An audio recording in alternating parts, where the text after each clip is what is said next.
This is a Jeep Wrangler and this is a Ford Bronco, both top off, door off, off-roading capable vehicles. Which one is right for you? By the end of this video, I hope I give you a better idea. Back here again, going over the Jeep Wrangler and the Ford Bronco. Which one is best for you guys? Let's figure it out together.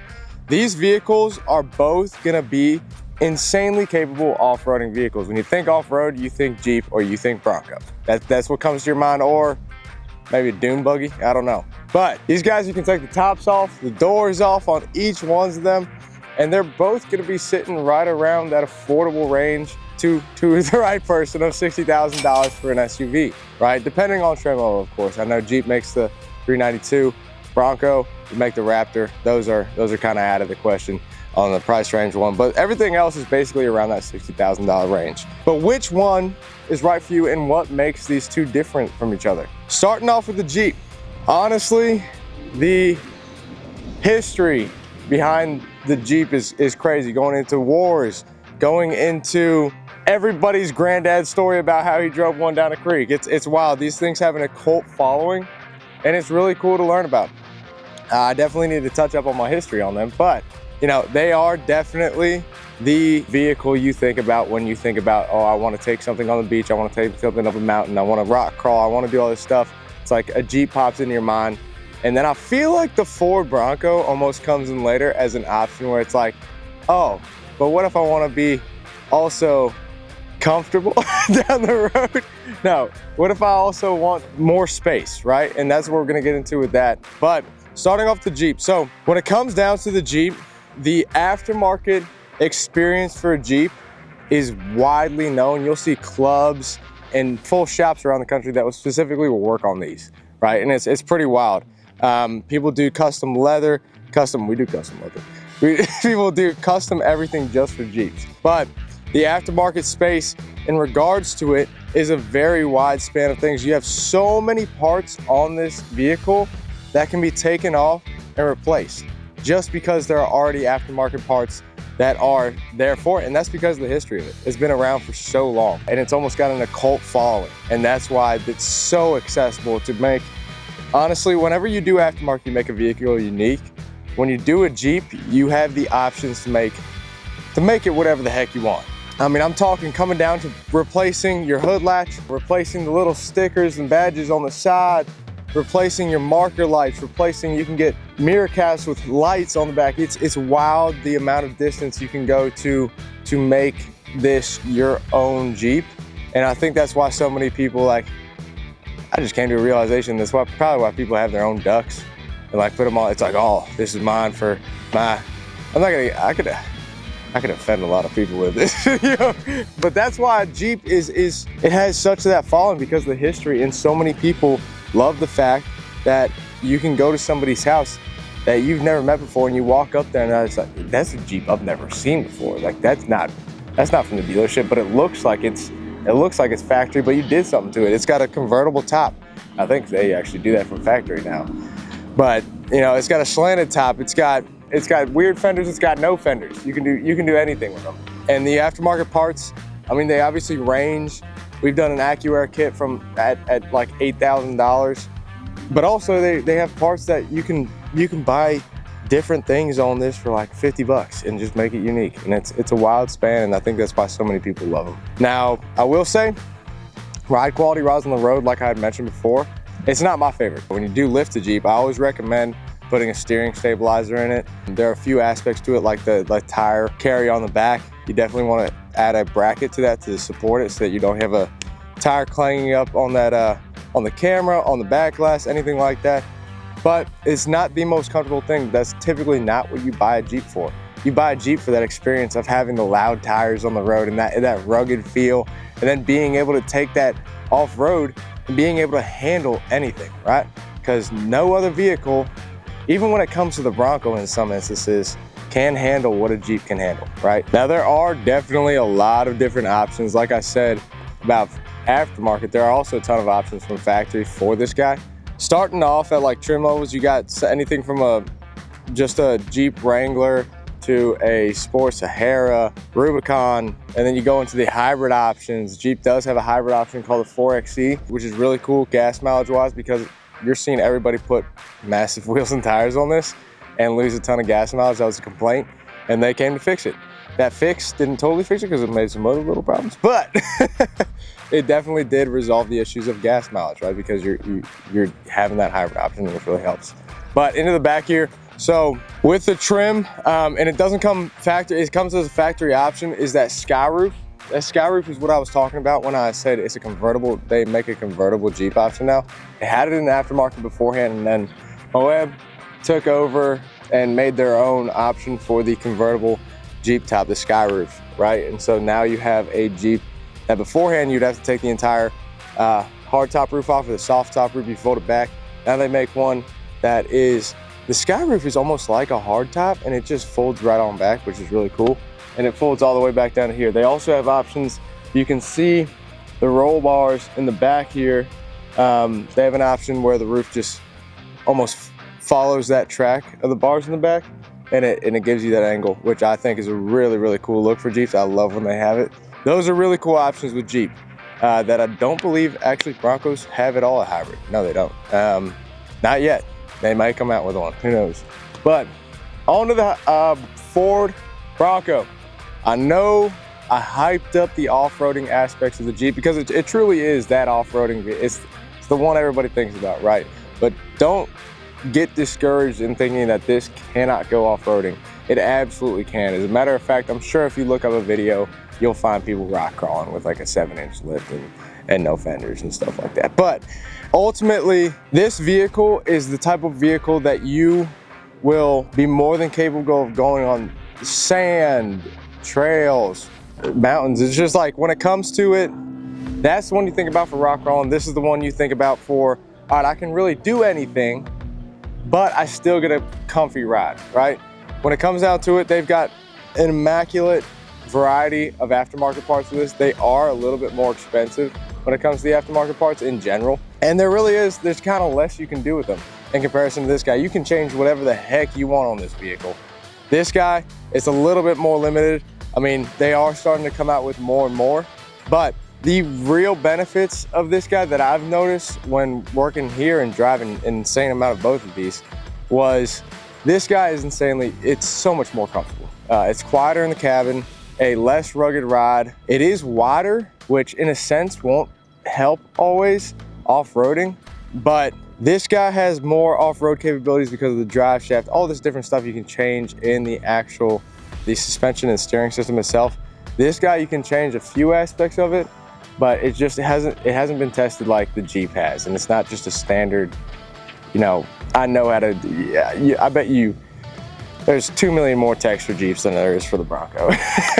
But this guy's a little bit more luxurious. It's got 9 different trim levels, which is freaking crazy. It was 9 when we did that. Yeah, I believe it's 9. It's absurd. You got your Big Bend, you've got Wild Track, freaking Badlands, you've got Badlands with a Sasquatch package, you've got your, I forget them all, but you go on up and you can get leather, you can get better screen options, you can get, honestly, interior wise, a lot changes inside of there with speakers and everything like that. The engine won't change too much until you get into the Badlands, Wild Track, and then the Raptor. So those are where the engine options switch.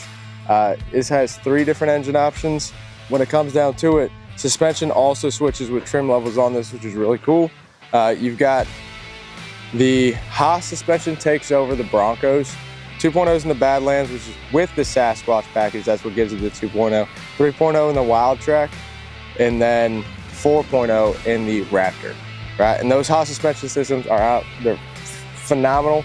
I believe the Raptor actually has either 2.5 or 3.0 racing shocks, and it's a pretty sweet ride. And the Raptors they're a different level of Bronco. They don't even sit in the same category. But with the Broncos, aftermarket, like I was saying, is a less of a variety that you can switch out on this vehicle. We've done crazy Broncos before, but it takes a lot of cash to get it done. You can definitely switch out fenders, bumpers. We've even switched out a hood on one, but it's not to the level where you can switch out anything like that one is, right? All right, so I talked about the intense and long-lasting history of the Jeep, and now to get onto the Broncos. This guy is confusing. It's been around for a long time, but it also hasn't. Back in '96, yep, I think, right around 30 years ago, they took this guy off the factory line. They stopped rolling him out, and coincidentally, 2 years before that, there was a man running away from the cops in a white one going very fast. I'm sure that had nothing to do with it. But this guy was around for a while with Ford beforehand, about 30 years ago, but it just came back as of, what was it, 2020, 2019, right around there. They relaunched it, and the Ford market went crazy for them. Everybody was buying these Broncos because they almost immediately came out with the different trim levels. Having a Badlands was the coolest thing. It's got a newer history and it's got an older history, so that's really, really cool. And then another reason I would say people love driving in a Bronco, especially me, is because of cabin space, and I'm gonna show you guys that now. So one really cool feature, and if actually Matt opens his door, you'll be able to see it. So they don't have a door frame going up across the windowsill, which is really cool for when you're opening up the door and closing it and just riding down the road. I think it's a really cool look when you open up your door and it doesn't have one. That's freaking sweet. But this top is removable, super easy. You just flip the latches and basically you take it off and it comes right up. Super, super simple. So though they don't have a convertible option, their opening of the roof is very, very easy. And then as you can see, if Matt wants to get all close and personal with me, I have a ton of room in this vehicle. Driving wise, I've got an armrest.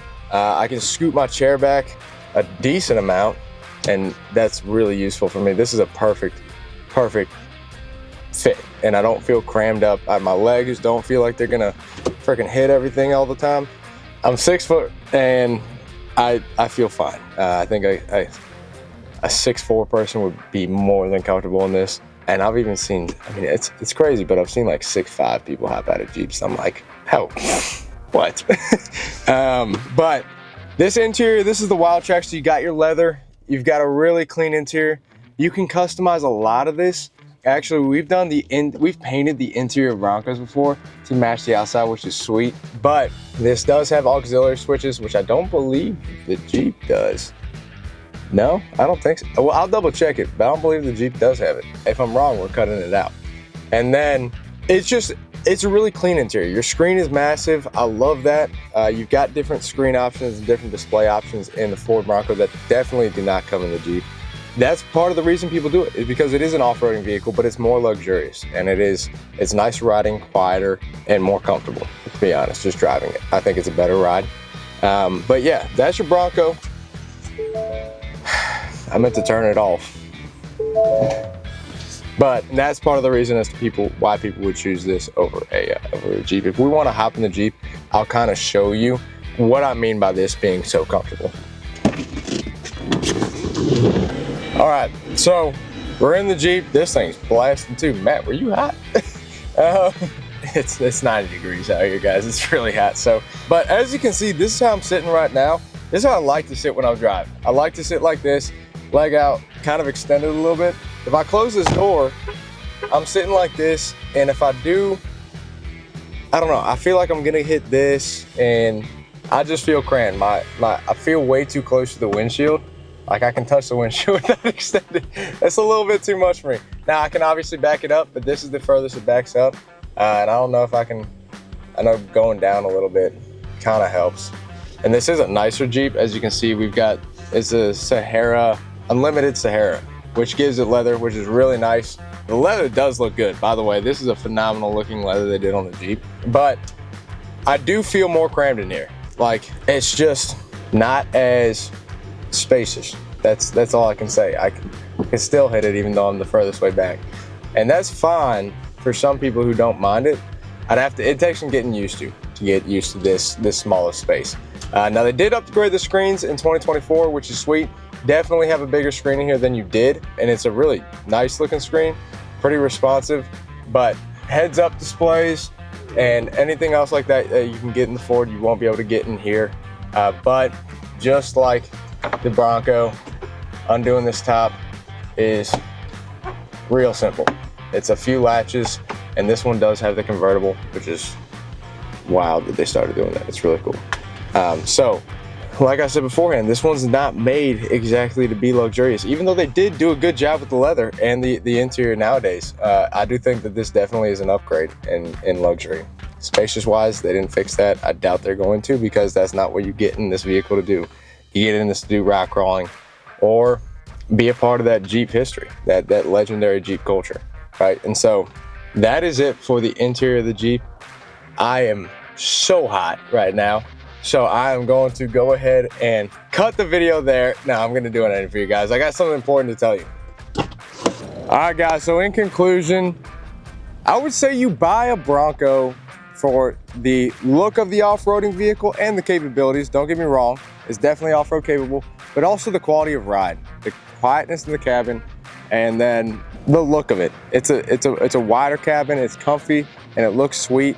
And then you buy a Jeep to be a part of the history of Jeep, the insane culture, to be able to do whatever the heck you want off-roading, and to have that aftermarket space. The aftermarket space is absolutely huge, and the parts aren't as expensive as Ford Bronco because they've been around for so long, right? And so it depends on the type of person you are and what you want to do with your vehicle. If you want to go insane off-roading, I would say go for the Jeep. If you want to pimp it out with whatever the heck you want and you want to customize the heck out of it, go for the Jeep. Though we can do that for the Bronco as well. In a lot of scenarios, it just costs more. For instance, lift kits, you got 7-inch. We've done a 7-inch.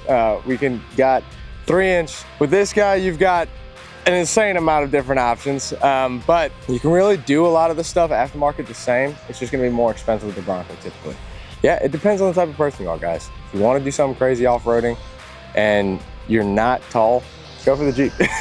If you want the better quality of ride and just want that look of the off-roading, but also some of the capabilities, and you prefer to have the luxurious aspects of technology and speaker systems and the different upgrades in the trim levels, I would say go to the Bronco, right? And so that is my conclusion on what type of person you are. Me personally, I'm a Bronco type of guy, but that doesn't really matter because I'm not the one watching the video and I'm not the one buying one of these trucks.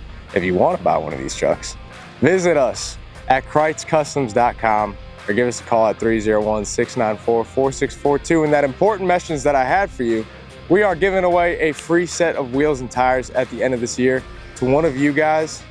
If you guys go ahead and hit that subscribe button, once we hit 50,000 subscribers, we'll go ahead and give those away to one of you guys. And I guess we'll see you then.